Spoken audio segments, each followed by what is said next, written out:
This is Everyday Tension. Real stories based on real experiences about everyday conflicts people rarely talk about. This story was shared anonymously. If you'd like, you can support the channel by liking or subscribing and let me know in the comments where you're listening from. Here's what happened.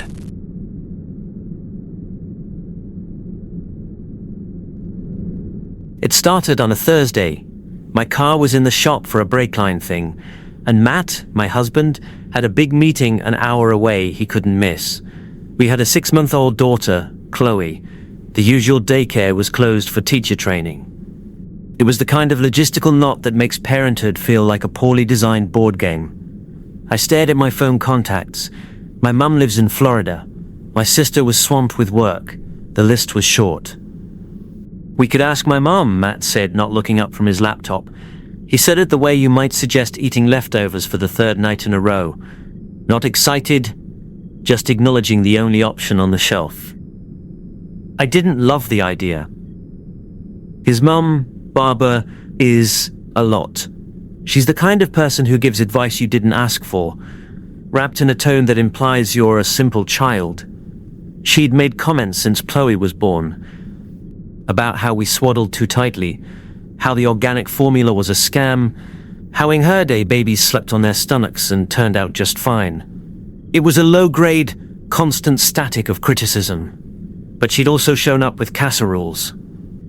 She'd bought Chloe an expensive frilly dress that was 3 sizes too big.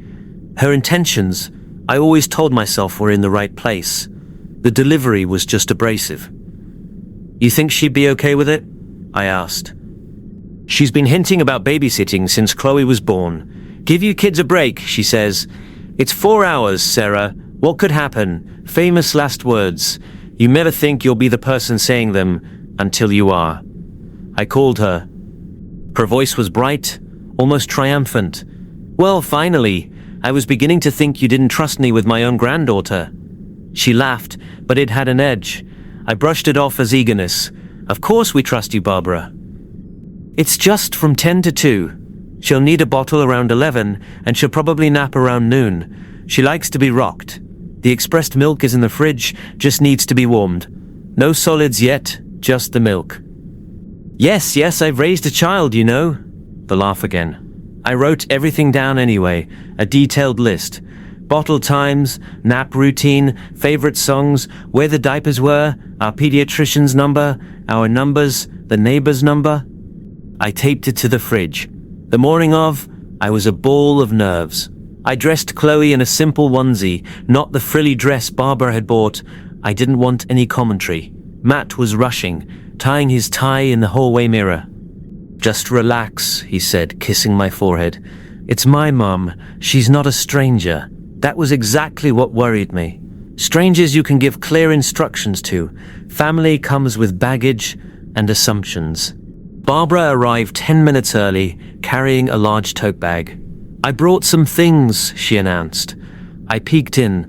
A bag of old plastic measuring spoons, a set of keys on a heavy ring, a few brightly colored scarves.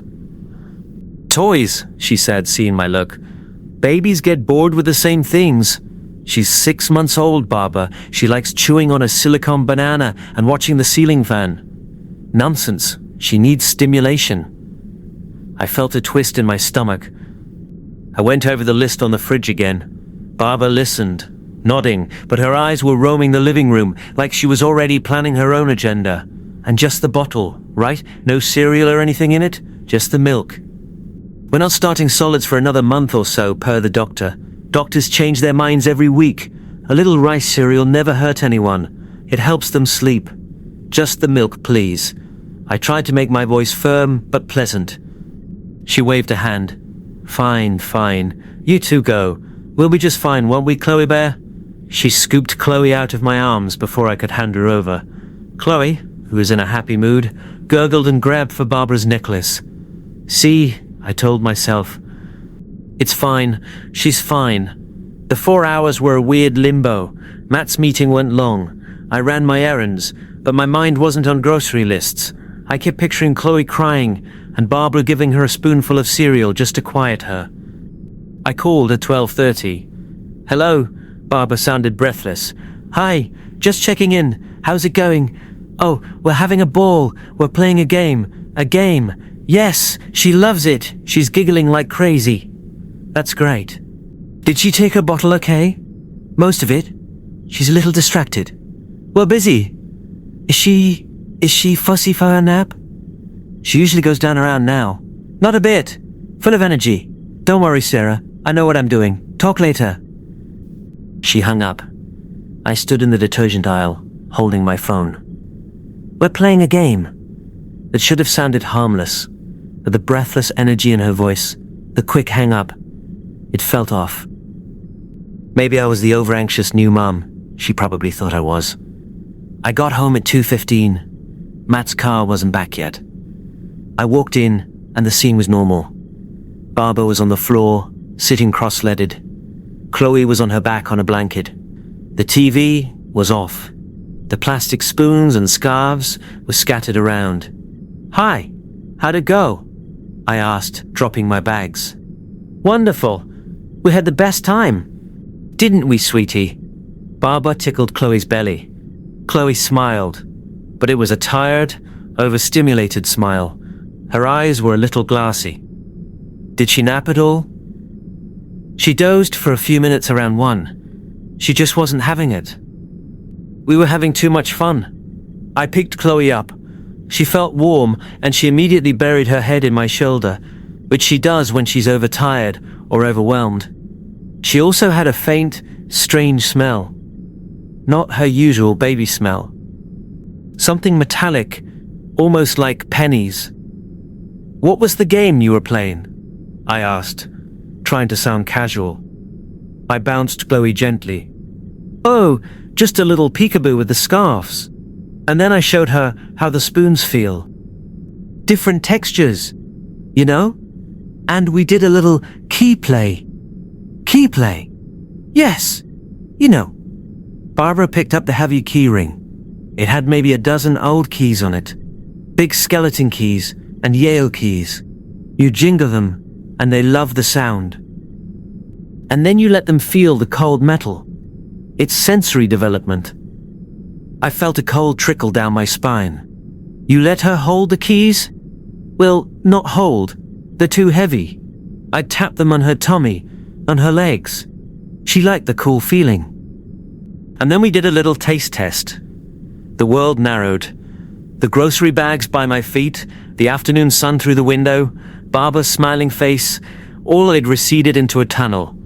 My voice came out very quiet. A taste test. "Yes!" You know, babies explore with their mouths.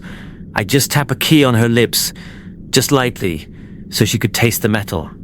See the different tastes? This one's brass, this one's steel.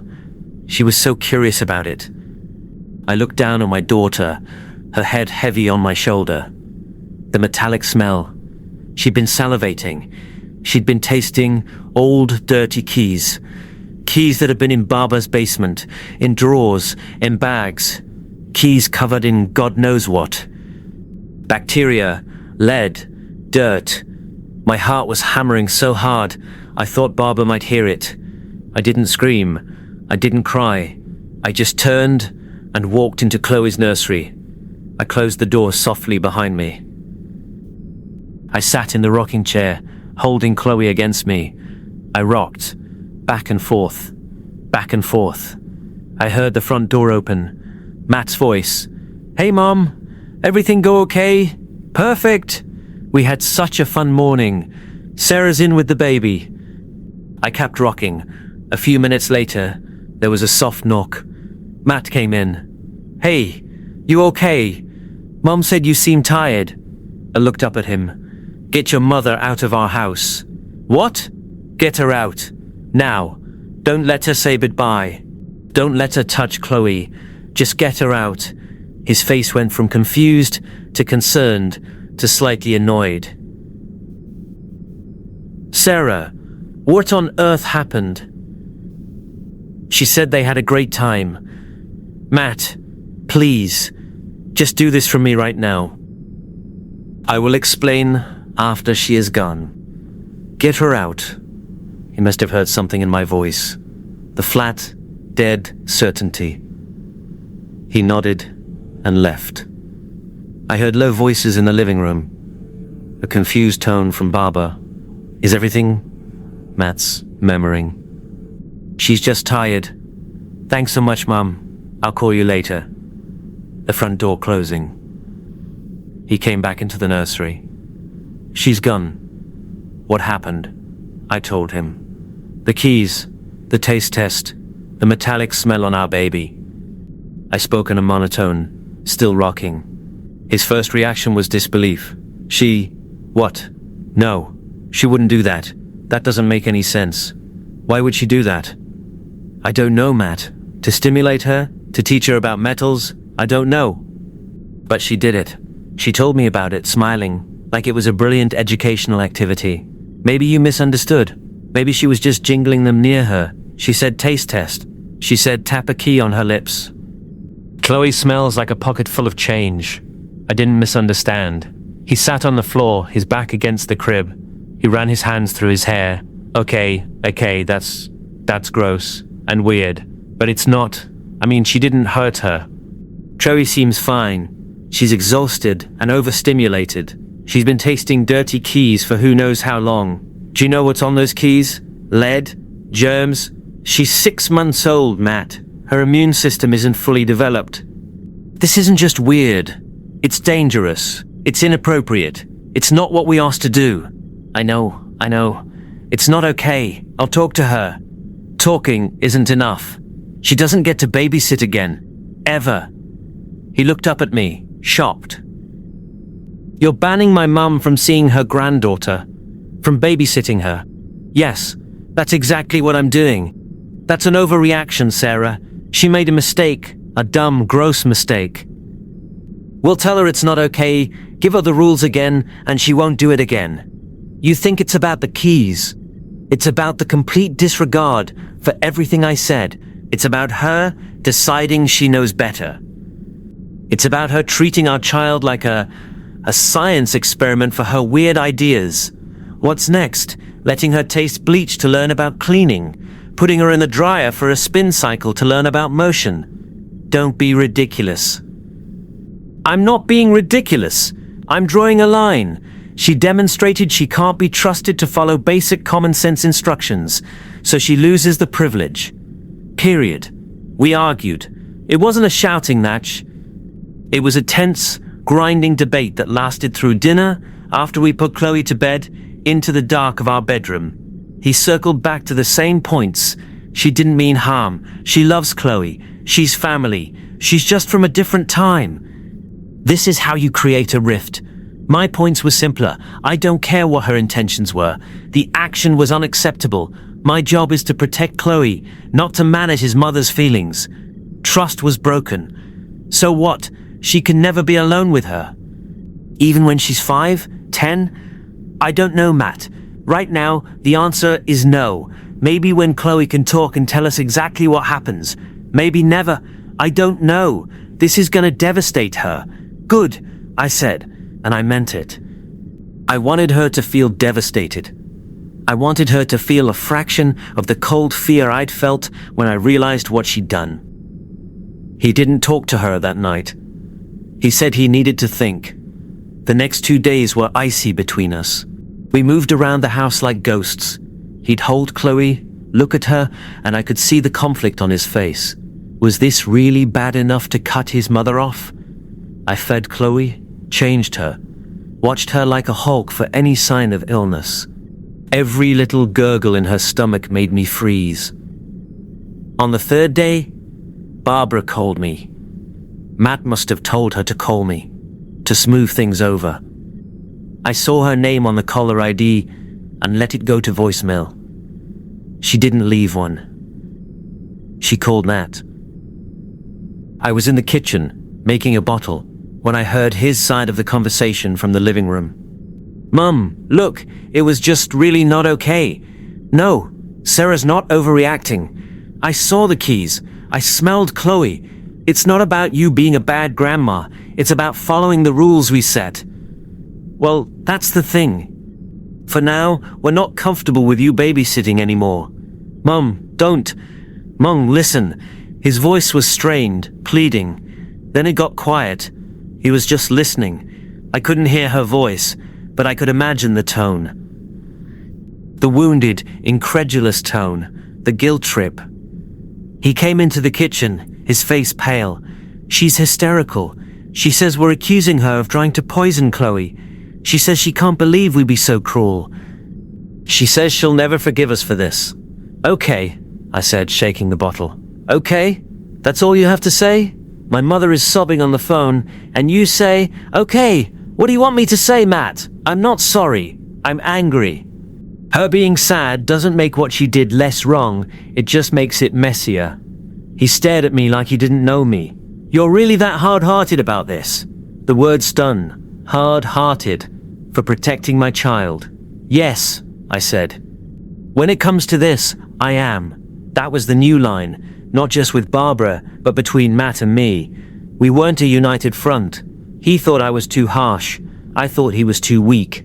We stopped talking about it because it just went in circles. We talked about the weather, about work, about what to have for dinner. The big, rotten thing sat in the middle of every room with us. Barbara didn't come over. She sent a text to Matt a week later. I'd like to see Chloe. I won't be alone with her. Oh. Pinch supervise. It was phrased like a formal request from a disgraced employee. We had her over on a Sunday afternoon. It was the most awkward 2 hours of my life. Barbara was polite, cold. She didn't look at me. She sat on the sofa and Matt handed Chloe to her. She held her stiffly, like Chloe was a fragile artifact she was afraid of breaking. She didn't play with her. She didn't coo. She just held her and looked sad. Chloe, sensitive to mood, started to fuss. Barbara handed her back to Matt like she was passing off a hot potato. She wants her mother, Barbara said, the word mother dripping with something. Not sarcasm exactly, more like bitter acknowledgement. She left after exactly 2 hours. Thank you for letting me visit, she said to Matt at the door. As if it was his house alone. After that, the visits became once every 2 weeks. They followed the same script. Stiffness, sadness, silence from Barbara towards me, tension from Matt, fussiness from Chloe. It wasn't healing anything. It was just making a ritual out of the hurt. Matt kept hoping it would get better. Just give it time, he'd say. She needs to get over her pride, but I didn't see her getting over anything. I saw her cementing herself into the role of the wronged party. Every silent visit was a testament to my cruelty. I started to dread those Sundays more than anything. The weight of the unspoken argument with Matt would grow all Saturday. By Sunday morning, we'd be speaking in short functional sentences. He'd clean the house aggressively. I'd take extra long getting Chloe ready. One Sunday, as Barbara was putting on her coat, she said, "You know, I read an article that said, overprotectiveness can lead to anxiety in children. They never learn to handle germs or new experiences." It was the first direct thing she'd said to me in over a month. I was wiping the coffee table. I stopped and looked at her. Matt was in the kitchen, loading the dishwasher. "Is that right?" I said. "Yes, it's a real study. Babies need to build their immune systems. A little dirt never hurt anyone. In fact, it's beneficial." I looked at my hands, clutching the sponge. I thought of the keys, the cold, dirty metal tapped against my infant's mouth. I thought about saying all of it, but what was the point? She'd reframe it. She'd deny the danger. She'd talk about the study again. "We're following our pediatrician's advice," I said finally, my voice flat. She gave a small, dismissive shrug, as if pediatricians were part of the overprotective conspiracy. "Well, you're the mother," she said it like it was a diagnosis. After she left, I didn't mention the comment to Matt. He would have said, "See? She's trying. She's talking to you." He wouldn't have heard the knife in it. The resentment built slowly, the way rust builds. It wasn't a dramatic, crashing thing. It was a dull, constant corrosion. It corroded my relationship with Barbara into nothing. It corroded the easy partnership I'd had with Matt into something transactional and careful. We were co-parents, co-homeowners, but the trust between us had a crack in it. He thought I'd been too final, too unforgiving. I thought he'd chosen his mother's comfort over his daughter's safety, or at least he'd tried to split the difference in a way that satisfied no one. Chloe's almost 2 now. She's a happy kid. She doesn't remember the keys. She knows Barbara as the grandma who visits, brings a toy, sits quietly, and leaves. She doesn't run to her. She doesn't call for her. Their relationship is a hollow shell. Barbara still doesn't babysit. Matt has stopped asking about it. I think he knows it's a locked door. Sometimes, when he's been on the phone with her and he hangs up looking tired and sad, I feel a pang of guilt, not for the boundary.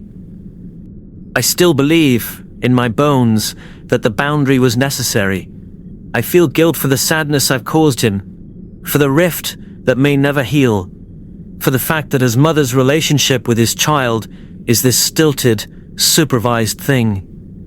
But then I'll remember the smell, the metallic smell on Chloe's skin, the glassy look in her tired eyes. I'll remember the cheerful, unrepentant way Barbara described the taste test, and the guilt hardens back into resolve. Matt and I don't fight about it anymore. It's settled, but it's not resolved. It's a quiet, cold peace. We manage. We love our daughter. We go through the motions of our life. But the thing that happened with the keys is still in the house. It's in the careful way Matt suggests maybe his mum could take Chloe to the park for an hour while we're both there. It's in the way I immediately say no, not yet. It's in the way he nods, doesn't push, but the disappointment flickers in his eyes before he looks away. It's in every interaction with Barbara, a third presence in the room, the thing she did, and the line I drew because of it. Nobody talks about it. Nobody will ever talk about it. It just is, and I guess, for now, that's how it has to be. I don't know if that will change. I don't know if I want it to.